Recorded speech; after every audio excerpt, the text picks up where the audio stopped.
Communication is key in every relationship, and the way you communicate with God is through praying. When you pray, you're reminding yourself that you don't have to take the burdens of life on your own, that you must be thankful of all the blessings that the Most High has bestowed upon you. Praying is not for God, is for you. A way to feel connected to something bigger than yourself. He's your best friend, your parent, your sibling, your spouse, your baby that you must nurture.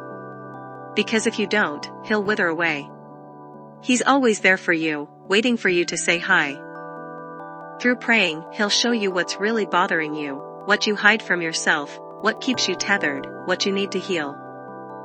All you have to do is get on your knees, close your eyes, ask him to come to you, and wait. Be it 10 minutes or more. Once a day or multiple times a day. But it must be every single day. You're always on his mind, and all he asks is for a daily check-in. Let him speak, he knows what's in your heart already. And through your own thoughts, he'll tell you everything you need to know. With time you'll notice that you feel calmer, more peaceful, less anxious, and afraid, because you know who's your bodyguard. When you start praying, people will eventually tell you that you have a new glow. It's Jesus' light being reflected through you. We were made to worship. We were made to be dependent on something other than ourselves. We must be dependent on Abba's love. When we're independent, when we're alone, we're easy targets, praise to demonic entities. And by praying, you show them that you have not forgotten who your master is. Because if you don't care about Jesus, he won't care about you either. It's not that he won't care about you, it's that by leaving you handle things by yourself, he'll show you that you can't. The world and the spiritual realm are much bigger and powerful than you could have ever imagined. And if you're still here, then it's because God allowed it. Praying is not a chore, is a duty. An act of love and humility. How much do you love him? How much time do you want to spend with him? Would you rather spend your time entertaining yourself? Is what's happening in other people's lives more important than the one who gave you that life? You'll regret a lot of things in your life, but you'll never regret praying. However, Jesus will only answer to your prayers if you're following his commandments. Not indulging yourself in sin and having him and nothing else as your true and only God. Because you can't expect for him to deliver you from evil while you're shaking hands with Lucifer or with the other so-called gods. Who are these other gods anyway? One of these gods says that you only have to be 51% good, so in your next life you reincarnate into something better. 51%? Really?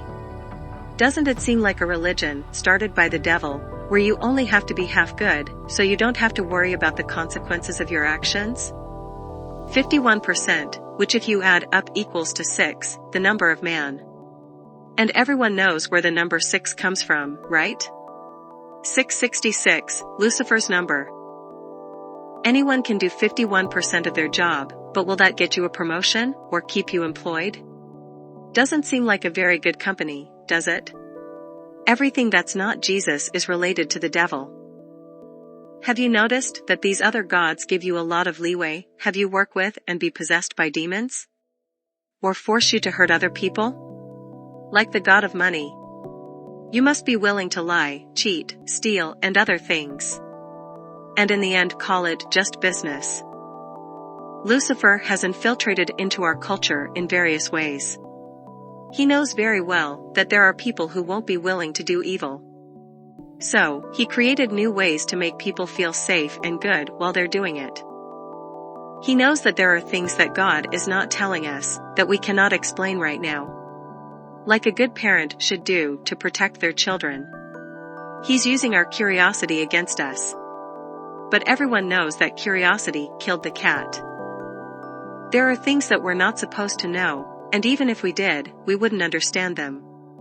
It would be the same thing as trying to fit an ocean into a cup of water. However, God leads us only to love and justice, to be dependent on each other and forgive each other, while doing the best we can constantly, and not only 51%. And since we mistrust man because of Lucifer's teachings, we make that same mistake with Yahweh. But Yahweh is not a man, he's a God. The only and truly